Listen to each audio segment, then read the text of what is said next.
আসসালামু আলাইকুম। দূরে এবং কাছে যে যেখানে বসে ভিডিওটা দেখছেন সবাইকে আমন্ত্রণ জানাচ্ছি শান্তাজ কিচেনে ভিডিওটা দেখার জন্য। ভিডিওটা ভালো লাগলে অবশ্যই লাইক, কমেন্ট, সাবস্ক্রাইব, শেয়ার করবেন। আজকে নতুন রেসিপি পাবদা মাছ ভুনা, একদম পারফেক্টভাবে রান্না করতে হলে অবশ্যই আমার ফুল ভিডিওটা দেখতে হবে। চলুন আমরা মূল পর্বে চলে যাই। এখানে আধা কেজির একটু বেশি পাবদা মাছ ভালো করে ধোলাই করে নিচ্ছি। প্রথমে মাছগুলো ভালো করে ধোলাই করবেন, তারপর লবণ লেবু দিয়ে মেখে ভালো করে ধোলাই করবেন, তাহলে খুব গন্ধটা থাকবে না, খেতে বেশি ভালো লাগে। এখানে দেখেন 1 চামচ হলুদের গুঁড়ো, মরিচের গুঁড়ো, পরিমাণ মতন লবণ নিয়ে ভালো করে একটু মেখে নেবেন মাছগুলো। অনেকে পাবদা মাছ কাঁচা রান্না করেন, কাঁচা রান্নার চেয়ে আপনি একটু হালকা ভাজি করে পাবদা মাছটা রান্না করলে বেশি ভালো লাগবে। নতুনদের জন্য বলছি, অবশ্যই এভাবে যদি আপনি রান্নাটা দেখেন তাহলে ফুল রান্নাটা দেখতে পারলে অবশ্যই পারফেক্টভাবে রান্না করতে পারবেন। মাখা শেষ। এখন একটা কড়াই দিয়ে ভালো করে তেল গরম করে নিয়েছি, তারপর পাবদা মাছগুলো এক এক করে দিয়ে নিব সুন্দর করে। দেখেন পাবদা মাছগুলো এভাবে একটু হালকা ভেজে নিলে পাবদা মাছটা সবসময়ের জন্যই ভুনাটা খেতে ভালো লাগে। আমার কাছে বেশি ভাজা মাছ খেতে ভালো লাগে। দেখেন এভাবে উল্টে পাল্টে নিচ্ছি।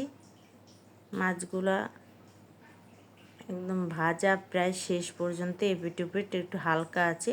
এখন মাছগুলো আমরা সবগুলো তুলে নেব। এভাবে করে আমি সব মাছগুলোই ভেজে নেব। তুলে নিচ্ছি, সব মাছগুলো ভাজা শেষ।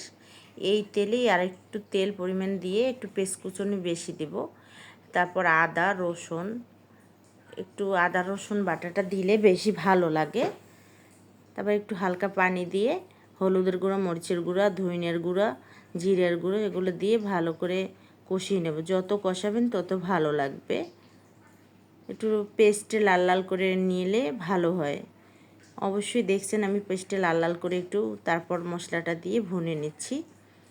এখানে এভাবে পাবদা মাছটা রান্না করলে যে কখনো পাবদা মাছ খায় না সেও পাবদা মাছ খাবে, এটা আমি গ্যারান্টি দিয়ে বলতে পারি।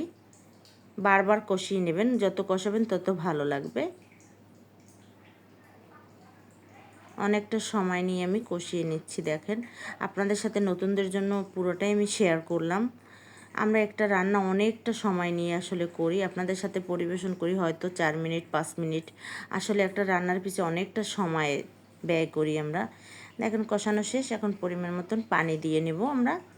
পানি দিয়ে একটু ঢাকনাটা দিয়ে ঢেকে নেব, উতলানো পর্যন্ত একটু ঢেকে নেব।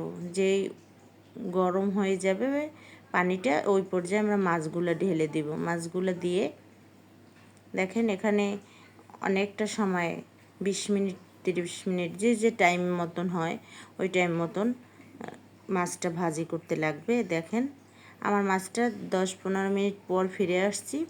কীভাবে হয়েছে, একটু ধনেপাতা দিয়ে দিলাম, কারণ ধনেপাতা দিয়ে মাছটা ভাজি করলে ভালো লাগে। এই দিনে শীতের দিনে হালকা শীত শীত পড়ছে, এই সময় ধনেপাতাটা খেতে বেশি ভালো লাগে। মাছ ভুনা করা শেষ। এই পর্যায়ে আমরা চুলাটা বন্ধ করে রাখবো। হালকা একটু জিরার গুঁড়ো ছেড়ে দিয়েছি। তারপর দেখেন কিছুক্ষণ পর ফিরে এসেছি, কালারটা কত সুন্দর। এখন আমরা পরিবেশন করব। দেখেন বাটিতে তুলে কত সুন্দর। অবশ্যই আমার চ্যানেলটি সাবস্ক্রাইব করবেন। আল্লাহ হাফেজ।